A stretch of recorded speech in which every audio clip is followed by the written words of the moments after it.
Good morning, guys. Hey, everybody. Welcome to a Monday morning edition of Box Seats. I'm your host, Frank Holder. I'm here with the comedians known as Talent and Fig. And the strangest thing happened. When I heard Zero, I just thought of Sub-Zero, which is kind of crazy. I guess I watched Mortal Kombat. You watched it? Yeah, I watched Mortal Kombat this weekend. So How was it? You don't look too happy. yeah, I'm not a Mortal Kombat fan, so I didn't get it. So maybe that was just me. How was your weekend? Get over here. Finish him. No, it was a good weekend. It was a very busy weekend. I'm glad we got through everything successful. So on my way to the crib to get my dogs, man. I can't wait to see the dogs. That's a great thing, man. How about you, Vic? I can't wait to see his dogs either. Maybe we'll get a chance to see him tomorrow. All right, now I normally jump off with the COVID report. I don't have a big COVID report to report today, so I think that's a great thing. One great step in the right direction. None of the sports teams are being affected by COVID as they were like last weekend with baseball, so that's a great thing. Got to start off the show today with one of the hottest topics that happened over the weekend, which is the MMA fight between Kamaru Usman and Jorge Masvidal. I'm hoping I'm pronouncing the name right. Of course, Kamaru Usman, the Nigerian, knocked out Jorge again in the second round, and people are considering him, believe it or not, one of the best of all time and possibly can be the GOAT in this sport. Now, I didn't see the fight. I'm not a big MMA guy, but I'm going to throw it out to you, say your talent, and see if you are or what your thoughts are. We got to get an MMA guy to come in here. But when you hear that this guy can be the savior of the MMA, because according to the MMA numbers, they don't make a lot of money in the MMA. Right. I mean, I'm not a big MMA guy, but I will say this: at all those fights, they serve beer, so I'll probably be at a couple of fights. But you never would like to hear the two words go together: knocked out again. You never want to hear those words together. He knocked him out again. Like, how is this guy getting another fight? How you getting another fight? I already knocked you out. He knocked him out again. But congratulations, though. I do like them. They are interesting. I guess as we get older, we probably will gravitate towards that, depending on the direction of how boxing goes. As you get older, you grow out of wrestling. But because MMA fighting is like a combo type thing, I see getting a little more into it over the next couple of years. Okay. All right, Fig, what's your thoughts? Yeah, man, it was big, man, because like last week, I was watching the build up to the fight, and the dude just looked unbeatable, man. Usman looked unbeatable. I was like, yo, and he was Nigerian, and the dude was built. You was watching him go through some of his training regimens. I was like, I don't know who this other dude is, but if he ain't got his act together, he gonna be in trouble. You know what I mean? So I'm not the biggest MMA fighter guy, but I try and watch and see who's who, just in case I meet him in the street, we don't get into an argument. So that's why I'm interested.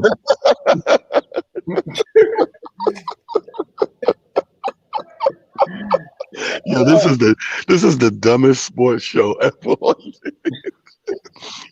Where can you go and hear a sportscaster say what he just said? I don't know these guys, but I try to learn them so I don't fight them. And in case I have to, I want to make sure I can cross the street. I don't want them to beat me up, but if I know his name, it's less likely I get my ass beat. Right? Yeah. I don't want him to beat me up because I want to do what I'm trying to do. And all right, okay, we understand that. But I will say this, dude. That dude does look imposing. Like, he's huge. You know what I mean? He's that guy you don't want to see in a dark alley. Listen, but didn't you say he's Nigerian? Yeah, he's Nigerian. Yeah, there you go. You don't want to. That's two things you don't want. Yo, Frank, you know what's funny? The dude looks big on TV. In all actuality, he's a welterweight. So he don't even weigh 200 pounds. He's like 150. Something like that. He's not a big, imposing dude. But still, that's not the dude you want to argue with, man. I'm like, yo, man, yeah, this was your parking space. I'm going to move my car. Don't even worry about it. Yeah, that's how you got to treat it, man. Not to mention, if you know his face and you see him coming after you, talk about that's my parking spot. You're right. That is your parking spot. I was just keeping it warm. That's all. I was keeping it warm. All right, man. The San Diego Padres, they had a great weekend this weekend against the Dodgers, man. They overcame a 7-1 deficit yesterday. Yeah. They beat them 8-7 in 11 innings. And Fernando Tatis, he stole signs, according to what people are saying. But Fernando Tatis is the star of the weekend, man. I don't know about the Dodgers and the Padres. It seems like they're trying to, steal the thunder between the Yankees and the Red Sox with this excitement in baseball. You know what I mean? Talent. It seemed to be exciting to watch. I didn't watch it, but it seemed like, I wish I had seen that game coming down from. It's making great highlights. I tell you that. Like, I've been watching the highlights. So because of the hours that we're working, you'll come in and put on ESPN or something like that, and you catch all these baseball highlights. Do look exciting. I ain't gonna front. I know Fig always talk about he hate baseball or it's boring or whatever, but you're right, man. This season, I don't blame it on COVID or whatever. It's looking exciting right now. Yeah, it Shout really out to did. the Padres, baby. Yeah, what do you think about the Padres weekend in sports, Fig? Even though you don't like Padres. No, I don't like the Padres, man. Listen, it was a good game. I didn't see the game. I saw the highlights, and the highlights looked dope, man. The way these guys were doing their thing and stuff like that, man. The way they made that comeback, it was rough. I don't know how long the game was, but I like baseball highlights because it shows, it shows the action. It shows the great pitching, some of the great defensive plays that the players make. Like shortstop is dope. First baseman, that seems like where the hard stuff is done, right there in the infield. Then when you get into the outfield, these guys got to be like super athletic and stuff like that. And then as long as they're hitting, baseball, you like watching the baseball because it's the highlights and you see the whole game in 60 seconds. Tell the truth. Yeah, man. Yeah.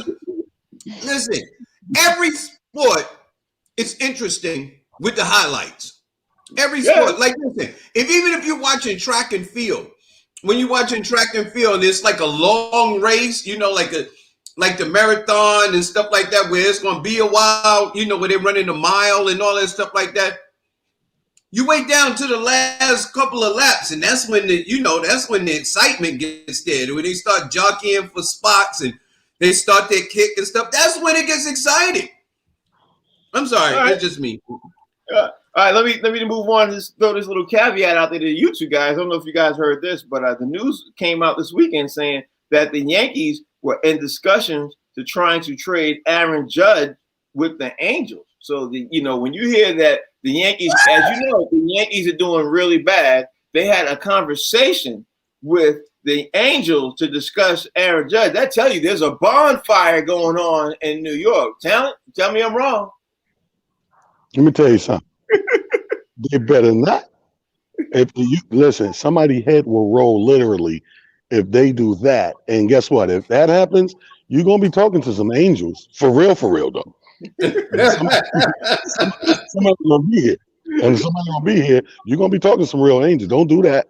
That's not a New York move. The thing about New York is, man, the fan opinion is as strong as the front office in these teams. So you got to be very delicate and careful of which decisions you make. Aaron Judge, I would not touch that with a 10-foot pole right now. I hope that's just a rumor. Sometimes they put these rumors out to put a little flame under your ass or whatever, or to get people to, move a little swifter, so to speak. But I can't see that happening. They cannot be that silly. You know what? The funny thing is that might be a rumor to do that because he's not playing great baseball right now. To spice it up, you know what I mean? Yeah. Fig, what's your thoughts? Here's the thing with me, man, is that even the extremely casual baseball fan knows who Aaron Judge is. Here comes the Judge, baby. You understand what I'm saying? This dude is big. He's imposing. The women like him. He's New York, man. He's New York Yankees, man. This is not a dude that you want to get rid of, man. I'm just like, he's headline. He's box office. You know what I mean? Mm-hmm. I can't imagine them doing something like that. It would be really crazy. It'd be suicidal for the Yankees organization to actually get rid of somebody who's box office. The Yankees usually do things the opposite way. They usually get those guys that are box office and they bring them in. Yeah, they don't usually get rid of those guys. Yes, they do. Keeping on with the news, the headlines right now for the weekend. Kim Mulkey, she went to LSU after 3 titles and 21 seasons with Baylor. Now, I'm going to throw this out to you, Talent. I'm going to start out with you first. And I got to say, Kim Mulkey had to be really upset to leave Baylor after all. She's the first person in women's college basketball to ever leave a program. And now she left and decided to go and to go to LSU. You don't hear that kind of news often. So my thought, what are your thoughts when you hear about that, Talent?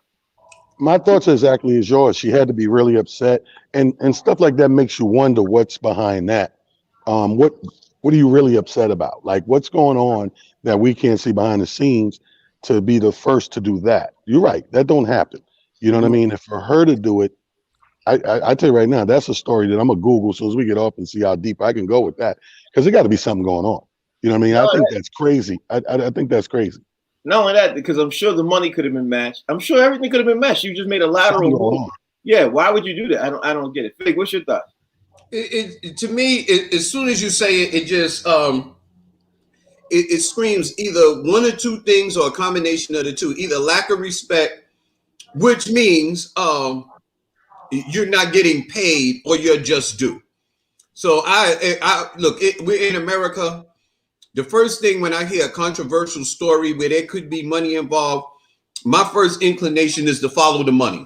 Always follow the money, because if people respect you, they will pay you as such. And I think it has something to do with the money and the fact that maybe it's the women's program or something like that. But I can almost guarantee it has something to do with the amount of money that she was requiring and what they were willing to pay her.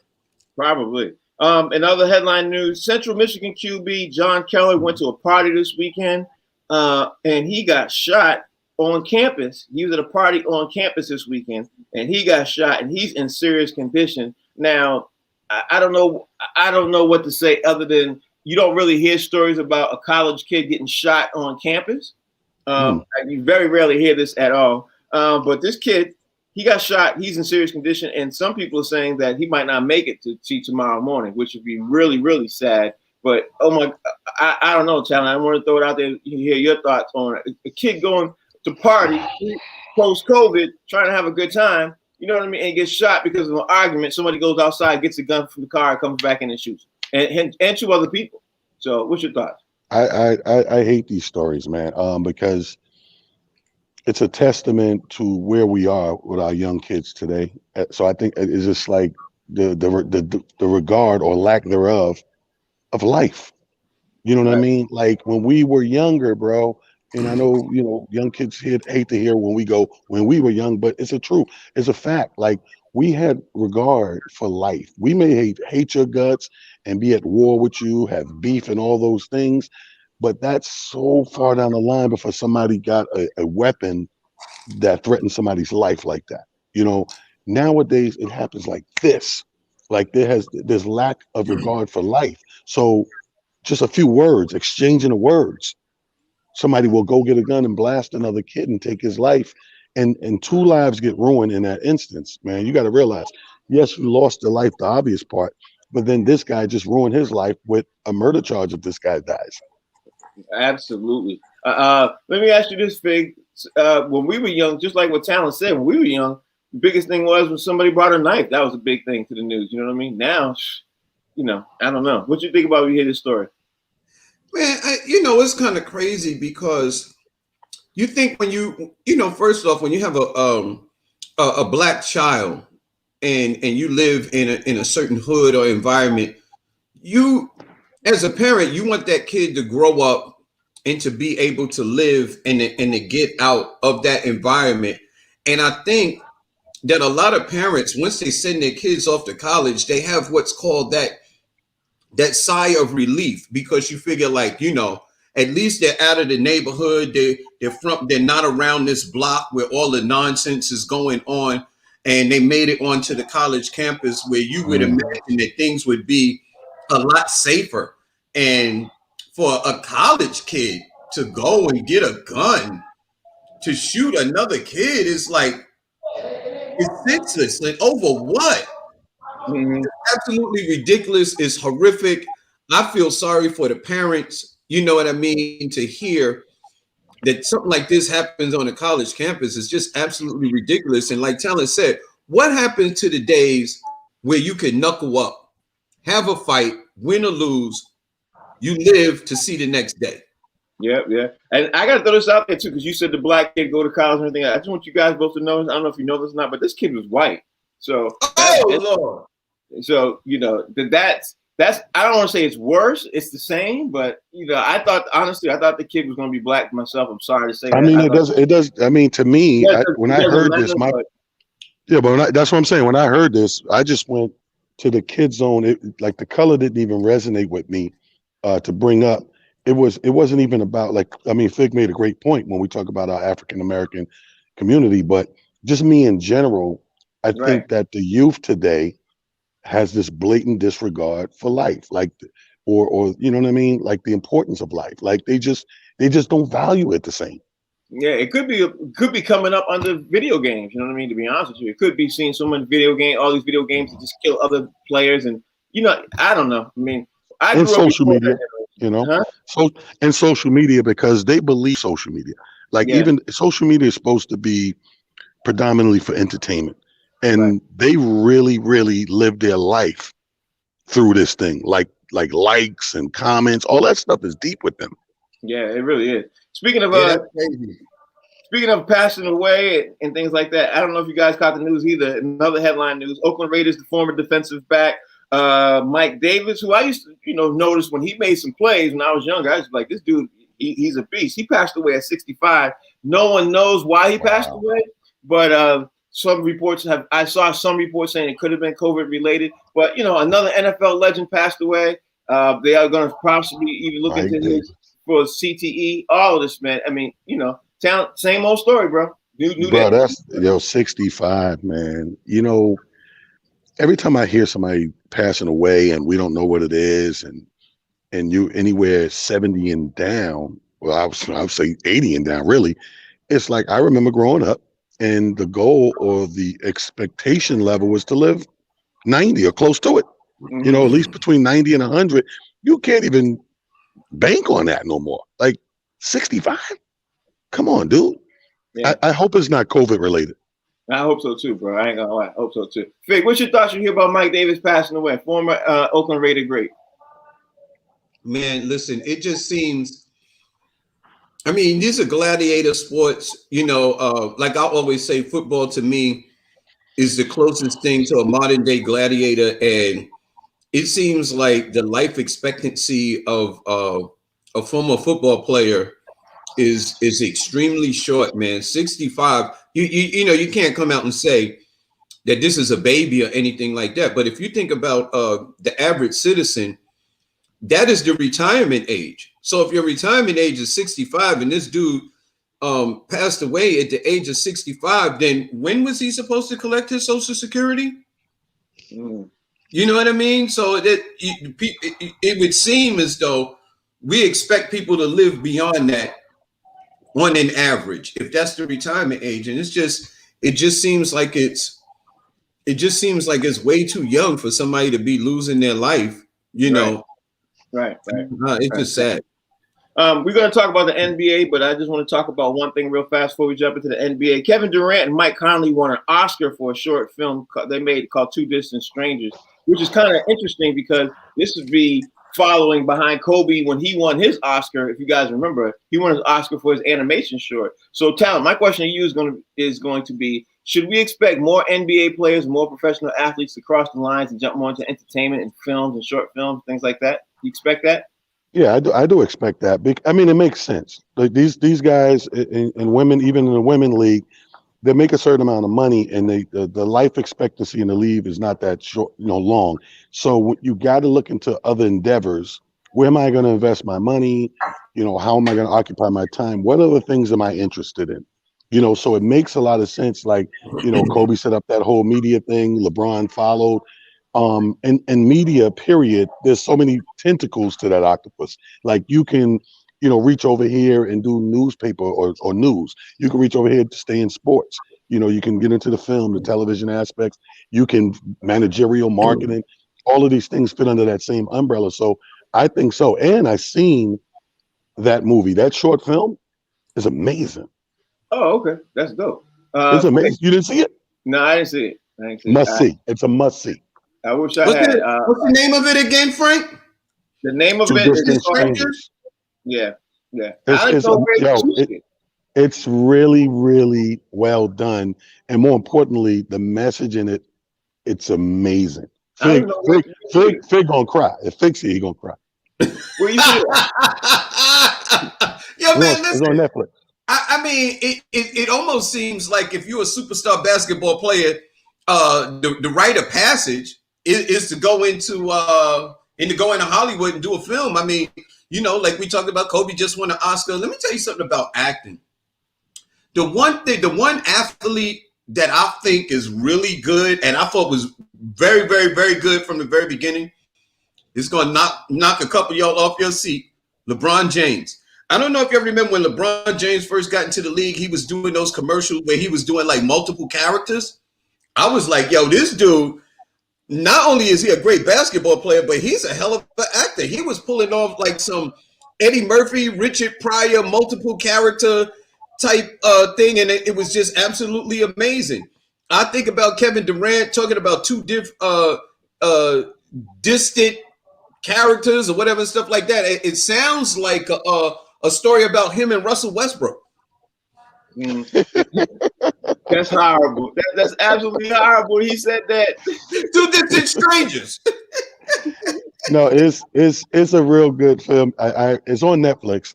I tell you guys, and it don't take a lot of your time, but because it's a short film, but it's going to win a lot of awards because it's dealing with the climate of today. And imagine this: imagine a young black dude who's dealing with that, that white cop and what's going on today. But it's done in the Groundhog's Day fashion. You know how Bill Murray woke up every day, the day kept repeating. So his whole thing is he has to figure out how do he not, the way it ends, he has to figure out a change in the outcome. And he keeps waking up every day and trying different ways to change the outcome. And it's amazing. Oh, wow. I don't have to watch it. There you go. No, you do. You do, because what I did is a shell of what you're going to see. Okay, I'm gonna have to watch that. Let me move on, because time is moving. Time moves. We only got an hour, so we got to talk about the hottest team in sports, which I don't really want to talk about, but I'm gonna do this anyway. New York Knicks. We got to talk about New York Knicks. Man. They won now 9 in a row. The Knicks play the Suns the next game up. Kevin Durant and Kyrie have got to be looking at this too. Before I even jump into how you guys think about the Knicks right now, I'm gonna ask you, Talent. Do you think Kevin Durant and Kyrie Irving are sitting there saying, "Damn, I wish we had gone over to the Knicks, because the Knicks are the hottest team, and they play a lot better. They're playing a lot better than the Nets." What you think, Talent? First of all, you don't hear that beat? No, I don't hear it. I'm the only one here that Nick beat. Fig, you hear that? Yeah. Yes, sir. Yeah. Go New York, go New York, go New York, go New York. You hear that? Yeah, I think they're regretting it because they're seeing how hard they got to work and how inconsistent their team can be, and they're looking at how consistent across the bridge is. And the Knicks are who's not regretting being on the Knicks at this moment. We're making history, dog. I don't think you understand that. We're about to break the record. If they beat Phoenix, bro, they're gonna break that record that's been standing for over 25 years. There's a record. They're a couple of games away from the longest streak, and it's 25 years old. And a couple more wins, they break that record, bro. And it's happening right now, right where everybody came into the season talking about how bummy we are and we don't have a superstar player and why did we do this and why we didn't pick him and why we didn't.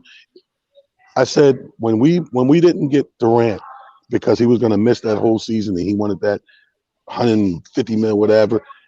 That was the only time I agreed with the front office in a very long time. Well, I'm gonna throw this to you, Fig, and I'm gonna say this question: does it have anything to do with the coaches? Because right now, if you look at the Nets and the Knicks, the coaching I think has a lot to do with the New York Knicks' success. So, what's your thought? Well, here's the thing. I just found this out this morning. I don't know how it slipped me. Tom Thibodeau, the coach of the New York Knicks, defensive mind, was also an assistant coach in Boston when Doc Rivers and them, when they won their championship. I didn't know that. I could have told you that. I didn't know that. We were sorry to see him go. We were sorry to see him go because he was the key instrument for the Celtics playing such great defense. But go ahead. Absolutely amazing, man. I mean, I knew the information on Tom Thibodeau is that he ran his players in the ground. Yeah. Not that he couldn't get them to win, but he just ran them too hard, too much. Ran them in the ground. The Derrick Rose and when he was in Chicago, he turned that franchise around into a winning franchise. When he went to Minnesota, he turned them around. And now in New York, Tom Thibodeau is doing this thing. Now, I want to give a lot of credit to Tom Thibodeau, but I got to give some to the front office, the guys that they had to handle basketball operations and basketball management and stuff like that. We doing the thing. Got these guys playing at a high level. I'm super excited. I'm really nervous about tonight because I know Phoenix is a dope team and they just lost to the Nets. So they're probably licking their wounds and feeling like they want to get some get back. And it's right across the bridge, right across the water. This is going to be a really tough game because they got some straight out ballers over there in Phoenix with Chris Paul, Devin Booker, DeAndre Ayton, and they got Monty Williams as their coach. So this is going to be a tough one. Well, I'll say this for the record, then we can move on. I'll say this for the record. Personally, I don't know if KD and Kyrie really are regretting the Knicks move and everything else. We figured this out towards the end of the season, but the Knicks are playing much better than the Nets. And it all starts from the bottom, like the whole roster's playing. You know what I mean? Whereas the Nets, it seems like the Nets are waiting to see what Kyrie and KD or James Harden do. Then they, move on. You know what I mean? But coaching has got something to do with this, I think. Coaching has a lot to do with this. Let me talk about the next side topic, man, because I saw this over the weekend. I don't know if either one of you all caught this, but Jeannie Buss was on All the Smoke, that podcast. She came on last week. She said something. I didn't see the whole thing until this weekend. She said something that made me go, wow, is she part of the Lakers? Really? Her statement that she said was her 5 most important Lakers, 5 most important, is Kobe Bryant, Kareem Abdul-Jabbar, LeBron James, Magic Johnson, and number 5 is Phil Jackson. Now, she did not mention Shaquille O'Neal, Jerry West, Elgin Baylor.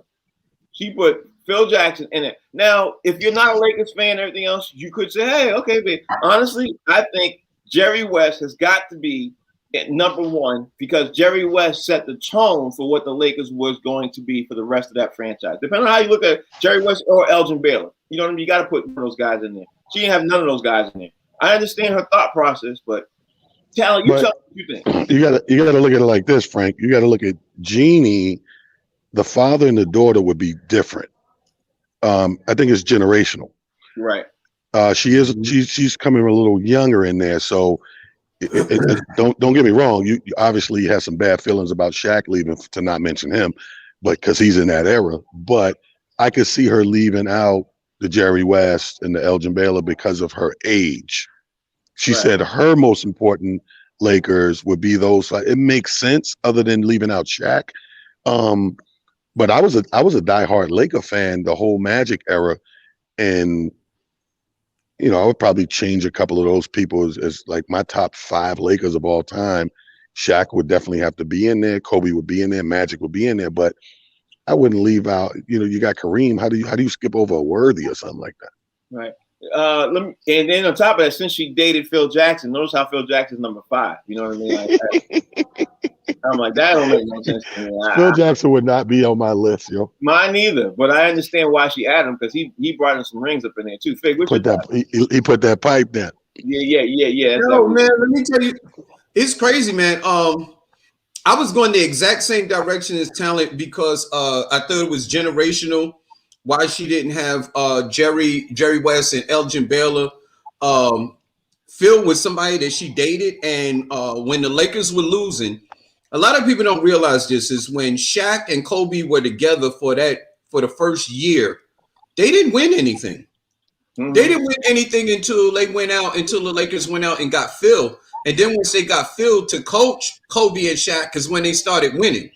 So if you can't, I don't even know if you even get to mention Kobe or Shaq without Phil, because Phil was the coach that galvanized that team and got them turned around towards the winning ways. And this is probably around the same time when Jeannie became an adult, you know what I mean? Like a real adult and really knowing what was going on with the basketball franchise. Before that, it was all, Dr. Buzz, Jerry Buss. So Elgin Baylor and Jerry West was but you know why I don't agree with the Phil thing is because when you said that Shaq and Kobe didn't win anything, it's not like they played a long time before and then Phil came and turned the organization around.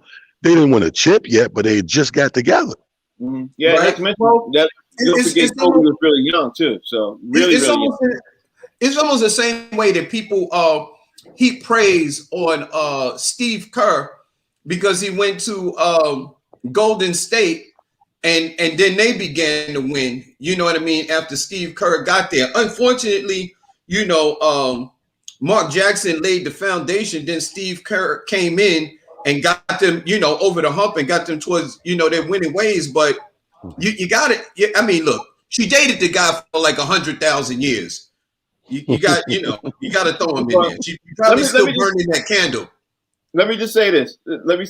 For the record, the question was the 5 most important Lakers, right? And if you're asking me, and you are part of the Lakers organization, you have to know the history of the Lakers. And that's why I'm shocked that Jerry West or Elgin Baylor or Shaq is not part of it. Because even though all the people she mentioned should be it too, but Jerry West or Elgin Baylor set the tone of what the Lakers was going to be. That's why I'm just saying that I think that she should have, and you're right though, it definitely was definitely was generational. But how you not have one of those?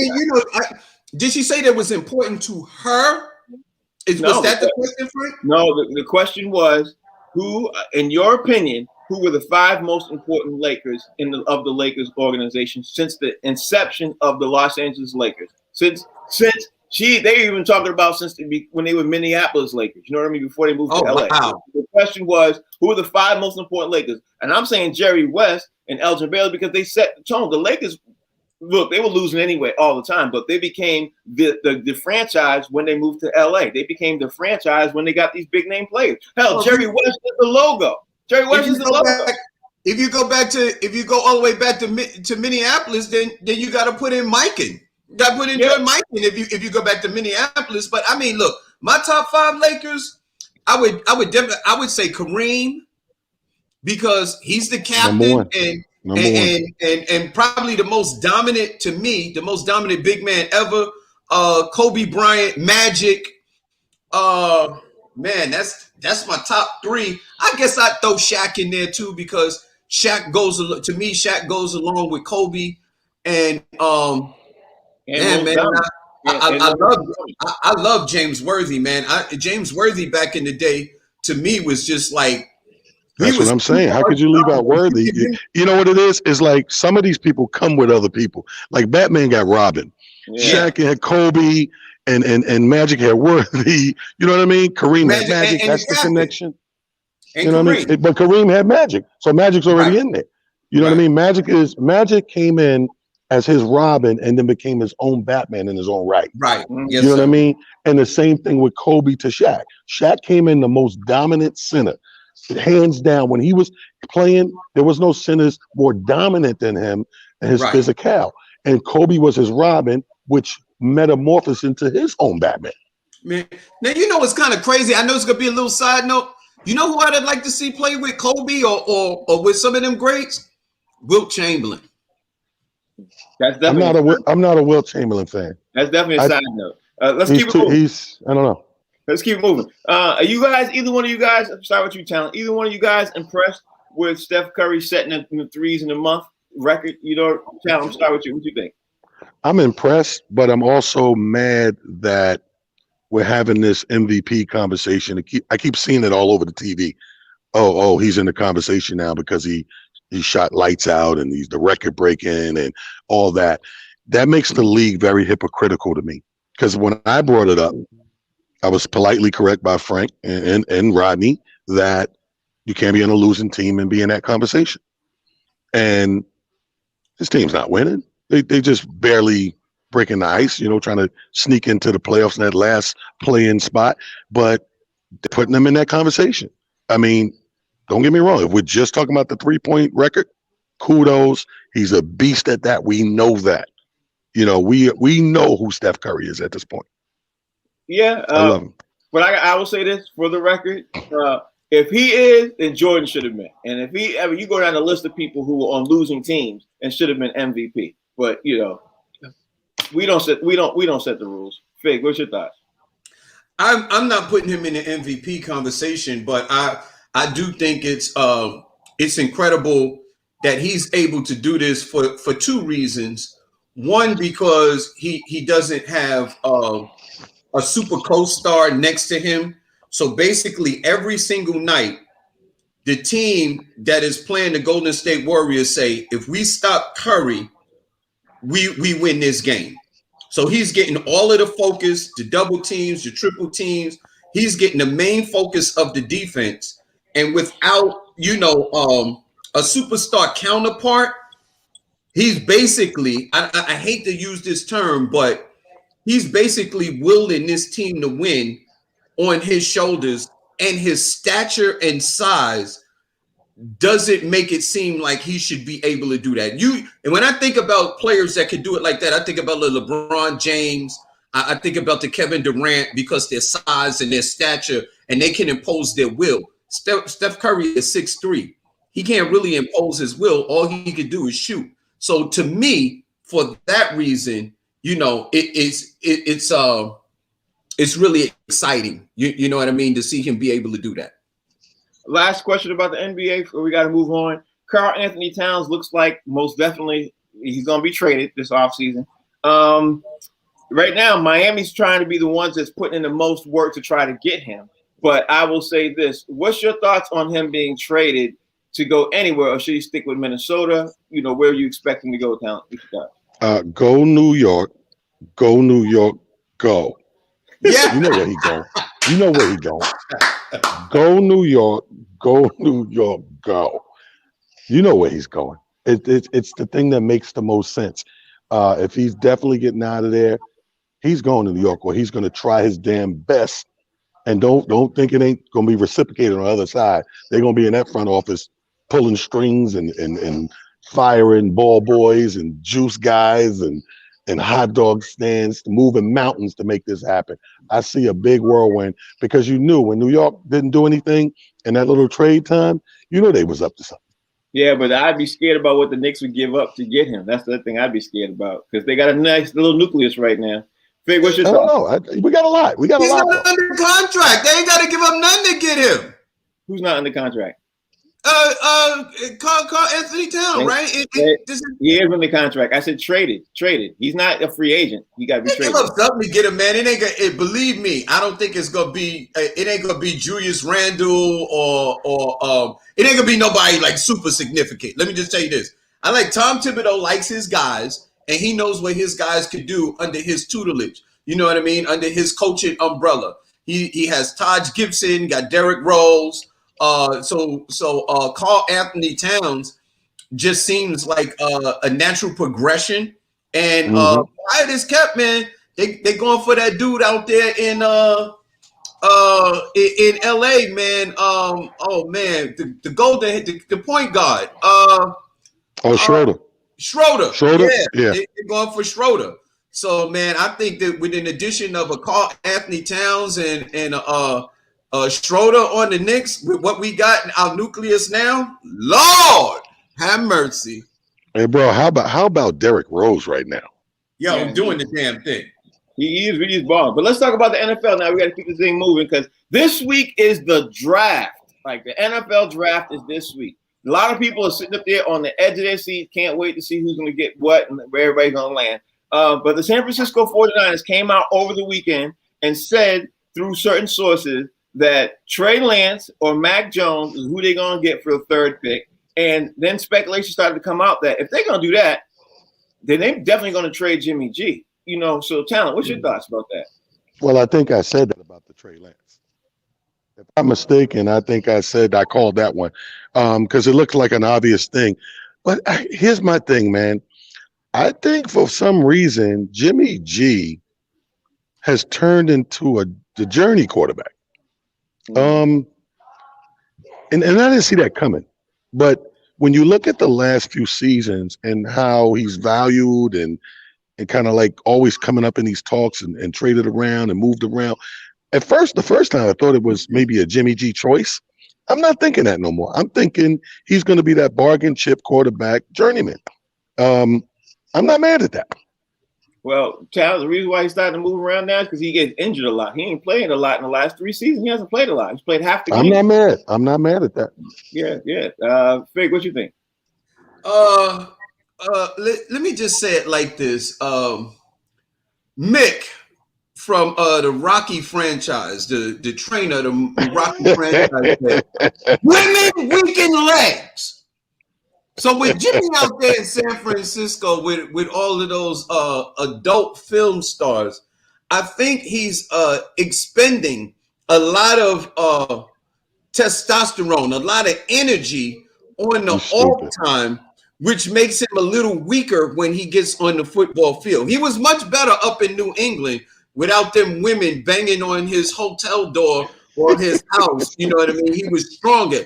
He had more ferocity in his body. He had a lot of testosterone to help him withstand some of the poundage that you get on Sunday during the NFL season. So if San Francisco moves up during the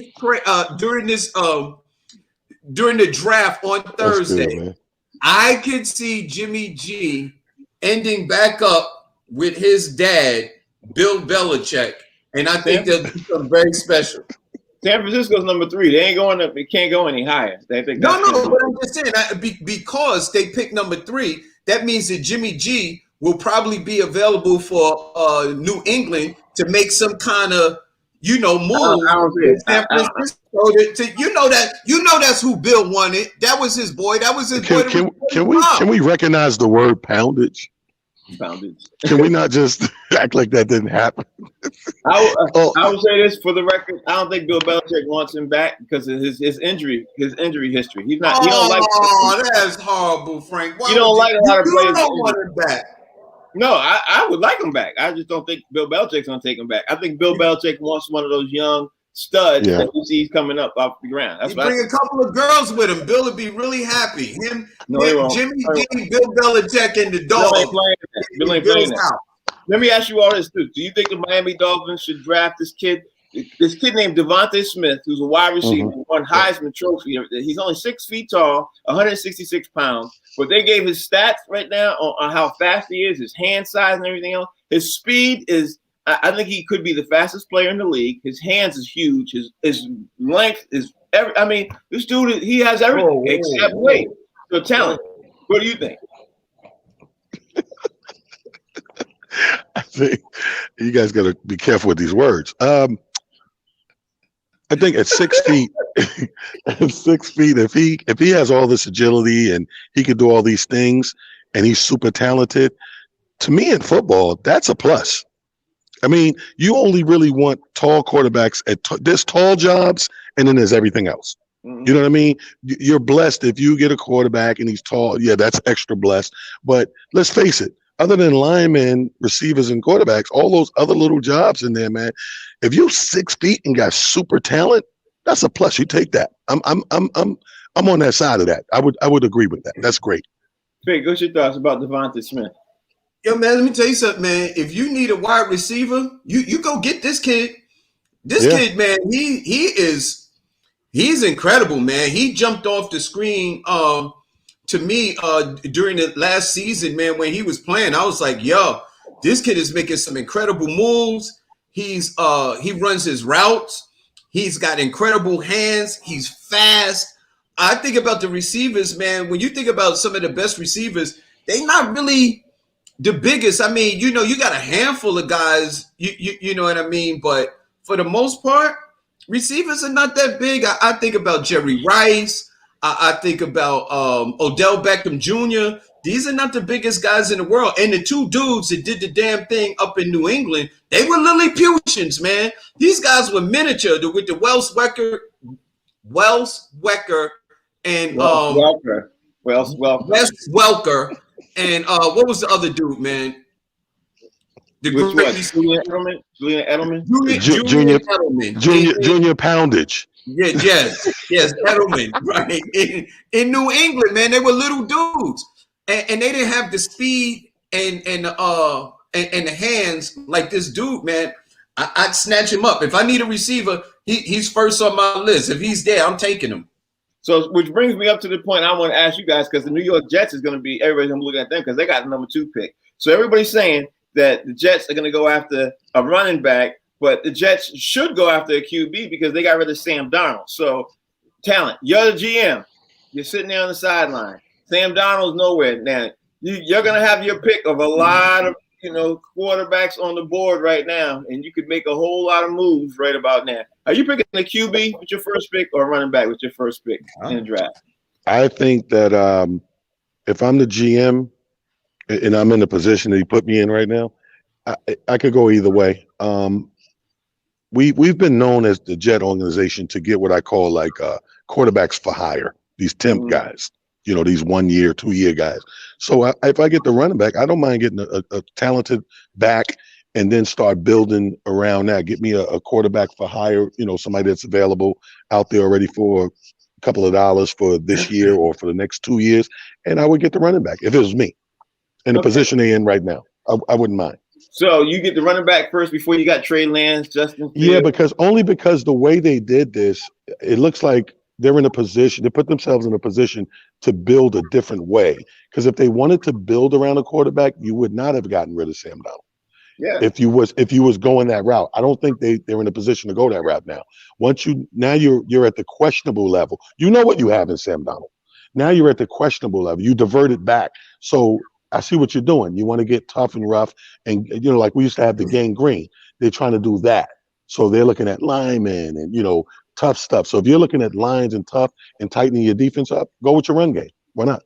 Fig, you agree with him? Because if you know the Jets got 22, 23 draft picks over the next 2 or 3 years, but they got a lot of draft picks. If you see Justin Fields, Trey Lance, all these guys sitting on the board, and your GM or Robert Saleh, you agree with talent? You take them, or what would you do?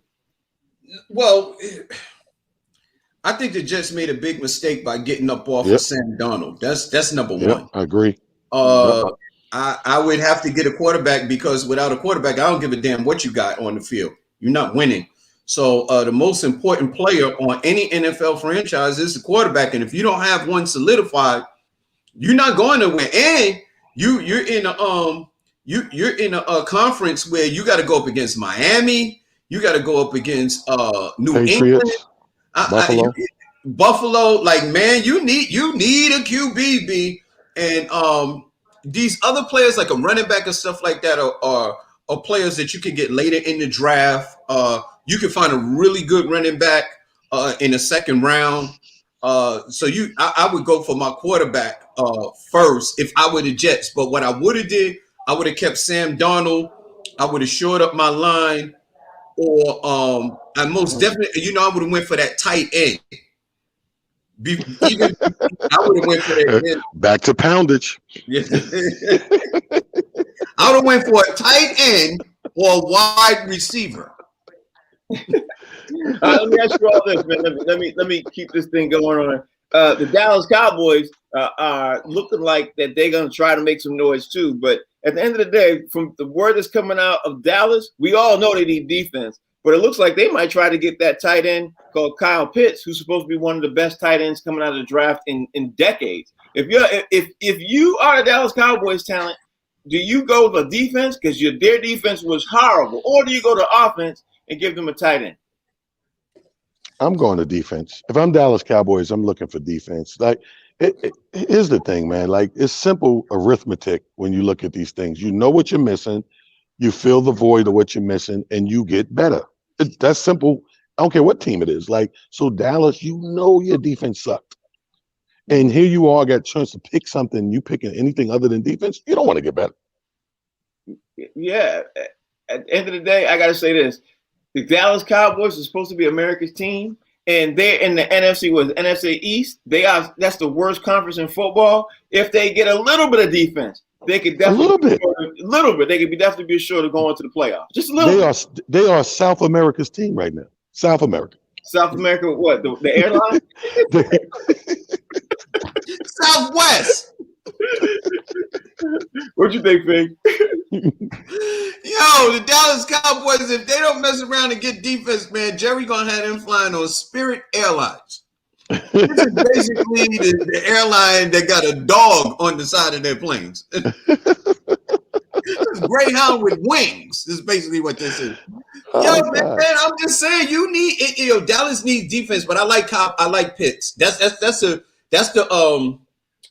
tight end that I was talking about before. I was talking about Kyle Pitts. I like him or Devontae Smith, the wide receiver.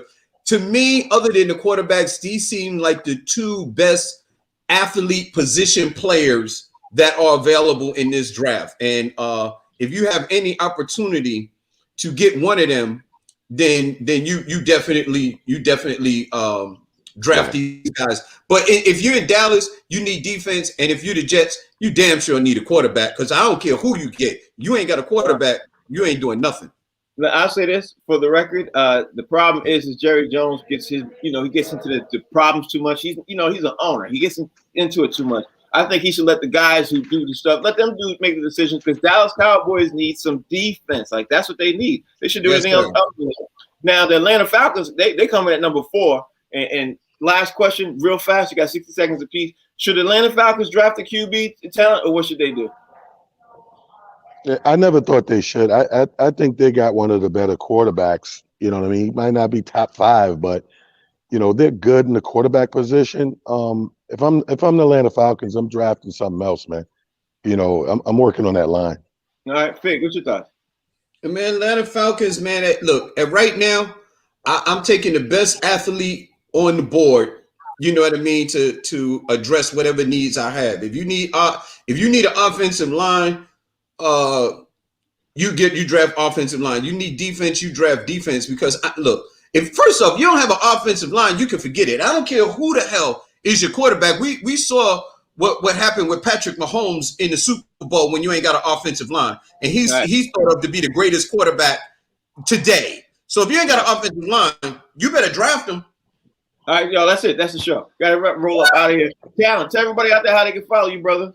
You see what it is? It's just comedy on Twitter, Talent the Comedian on Instagram, and King Talent Harris on Facebook. Fig, tell everybody how they follow you. At Comedian Fig, all social media platforms, Monday through Friday, right here on the box seats, 1 to 2 p.m. Best damn sports show on TV. Tell them, Frank.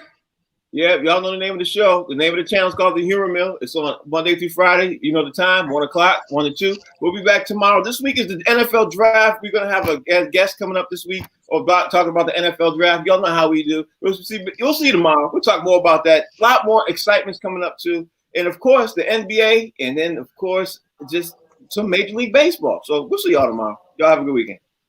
Good week. New York.